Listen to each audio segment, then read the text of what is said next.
Bonjour à tous, conseil de Tonton John, le Tonton John en personne effectivement pour te donner des conseils pour bien démarrer ta semaine. J-25 pour la radio libre, on y approche petit à petit, on est en train de trouver des personnes pour faire le montage, gérer tous les trucs un peu, le téléphone, le Skype, etc. Donc bref, tout avance, c'est une bonne chose effectivement. Cette vidéo, pour moi, elle a deux buts aujourd'hui. Te donner des petites infos, toujours pour bien démarrer ta semaine. Te donner des petites choses aussi un peu sur ce qui va venir dans la semaine. Je vais parler du système éducatif supérieur. Je vais pas beaucoup parler finalement finance parce que c'est pas mon expertise. Mon métier finalement on l'a mis comme ça, c'est d'être les pros de l'insertion pour toutes les personnes qui ont envie de bouger, les jeunes, les moins jeunes, les personnes ambitieuses, talentueuses, qui pensent que soit le salarié est mort, soit la réalité c'est qu'en tout cas ils n'ont pas envie de vendre simplement leurs compétences et d'être la marge d'une entreprise. Mais là, c'est pas le sujet c'est de donner un peu allez, 5 conseils pour bien démarrer ta semaine. J'ai envie que par cette vidéo, tu aies du conseil pratico-pratique pour que tu sois facile et s'appuyer sur quelque chose que je reviendrai un peu plus tard dans d'autres vidéos, qui est la matrice d'Eisenhower, inventée effectivement et théorisée par quelqu'un qui avait juste plein de choses à faire de sa vie. Eisenhower, un président très très fort aux États-Unis. Et finalement, au lieu de parler de cette matrice, je ne vais pas te faire un cours aujourd'hui. Ce que je vais te faire aujourd'hui, c'est donner des astuces pratiques avec la première qui est la planification préalable. On est sur le début de semaine, lundi matin, lundi midi, lundi soir peut-être quand tu regarderas cette vidéo. Mais l'idée c'est de prendre ce temps en tout cas très très vite, avant mardi matin, pour planifier tout ce que tu veux accomplir, les différentes tâches. Ça va t'aider à rester organisé. Ça va clairement t'aider à rester organisé et ça va t'aider notamment à se dire en fait quelles sont les choses les plus importantes que je veux faire. Est-ce qu'il y a des partenaires que je dois rencontrer? Est-ce qu'il y a des clients que je dois rencontrer? Est-ce qu'il y a des entreprises que je dois aller voir? Est-ce qu'il y a des jeunes que je dois aller voir, des adultes, des vieux? Bref, peu importe ton activité, ça te permet de te dire ce que tu as à faire dans ta vie pro. Et aussi planifier ce que tu auras peut-être dans ta vie perso. Je sais pas moi, des rendez-vous dentiste, chirurgien, kiné, bref, ce que tu veux. Le deuxième, c'est de prioriser. Une fois que tu vas noter tout ce que tu as, certains appellent ça to-do list, bref, on s'en moque des mots, tu vas prioriser. Et pour prioriser, je vais te demander deux choses. Est-ce que c'est urgent? Et est-ce que c'est important? Si c'est urgent, c'est que c'est une question de temps. On est le 15 janvier, la réalité c'est de se dire si demain je suis le 16, et ben concrètement est-ce que c'est urgent oui ou non? Oui, c'est 24 heures. Mais peut-être que c'est pas important pour tes objectifs de vie. Donc c'est quelque chose que tu peux donner peut-être à quelqu'un ou demander à un ami s'il peut pas le faire, un coup de main par exemple. Et puis il y a des choses, la réalité c'est qu'en fait elles sont hyper importantes pour toi, mais elles sont pas du tout urgentes. Clairement, moi j'ai des choses à faire dans mon activité qui sont extrêmement importantes par rapport à mes objectifs de vie, mais qui ne sont pas urgentes. Eh ben, je vais décider d'en faire autre chose. C'est important, mais pas urgent. Donc peut-être qu'en fait, je vais le préparer dans mon agenda. Je ne vais pas le faire tout de suite, mais je vais le planifier. Et si je le mets à faire pour jeudi, ça sera ma priorité. Et donc, ça sera urgent, important, je vais le faire. La troisième, c'est de se donner bien sûr une routine matinale. On est sur le début de semaine, mais c'est des conseils qui vont te servir tout le long. Quand je dis une routine matinale, c'est trouve-toi quelque chose qui te met en bon mouvement de bon matin. Et ça peut être plein de choses. Je connais des personnes, mère de famille, qui me disent moi en fait, ce qui me met en forme le matin, même si mon gamin il me fait pas toujours kiffer, c'est d'avoir 5 minutes avec lui ou elle. Trop bien. Si c'est ça qui te fait du bien, prends ces 5 minutes là, investis du temps sur toi. En fait, pour faire le parallèle avec le sport, c'est ce qui te met en condition, c'est l'échauffement. Il y en a, ça va être, je sais pas, lire un livre, faire une vidéo du yoga, etc. Personnellement, j'ai essayé certaines choses, bien sûr pas toutes. Il y en a que tu vas essayer et tu vas te rendre compte que, en fait, c'est pas qu'elles sont pas faites pour toi, c'est que c'est dans un niveau désagréable. C'est pas que tu sors ta zone de confort, c'est que c'est désagréable.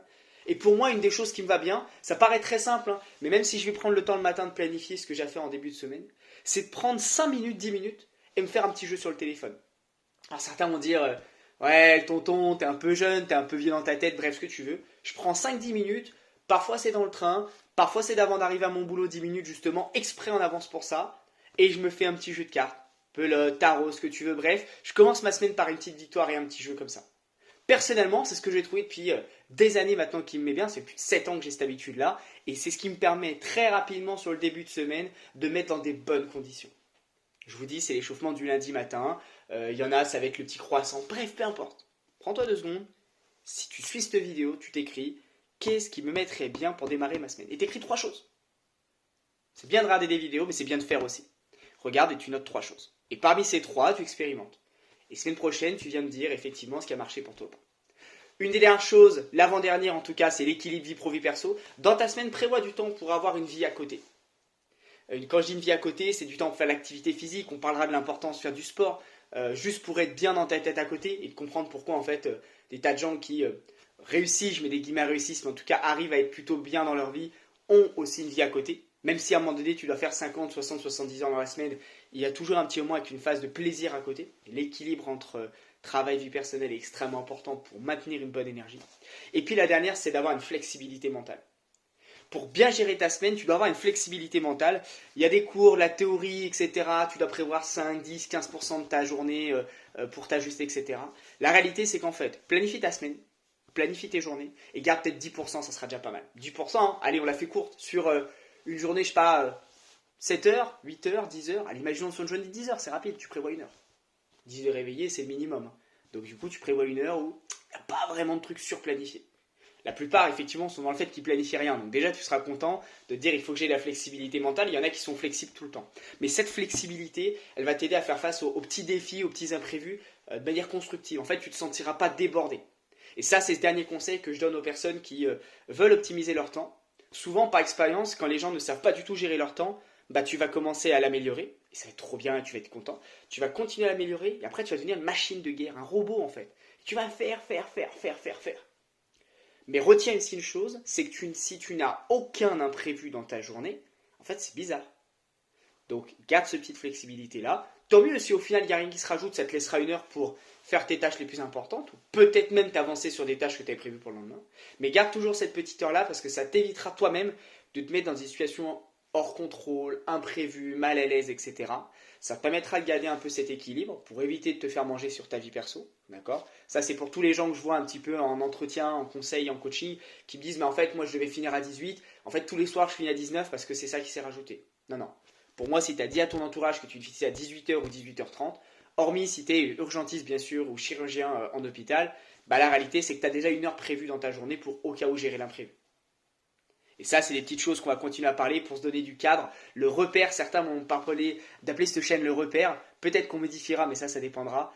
En tout cas, gardez cette notion-là. Gardez cette notion-là. Je vais terminer avec un petit truc. Démarrer encore une fois ta semaine avec cette idée que J-25 pour la radio.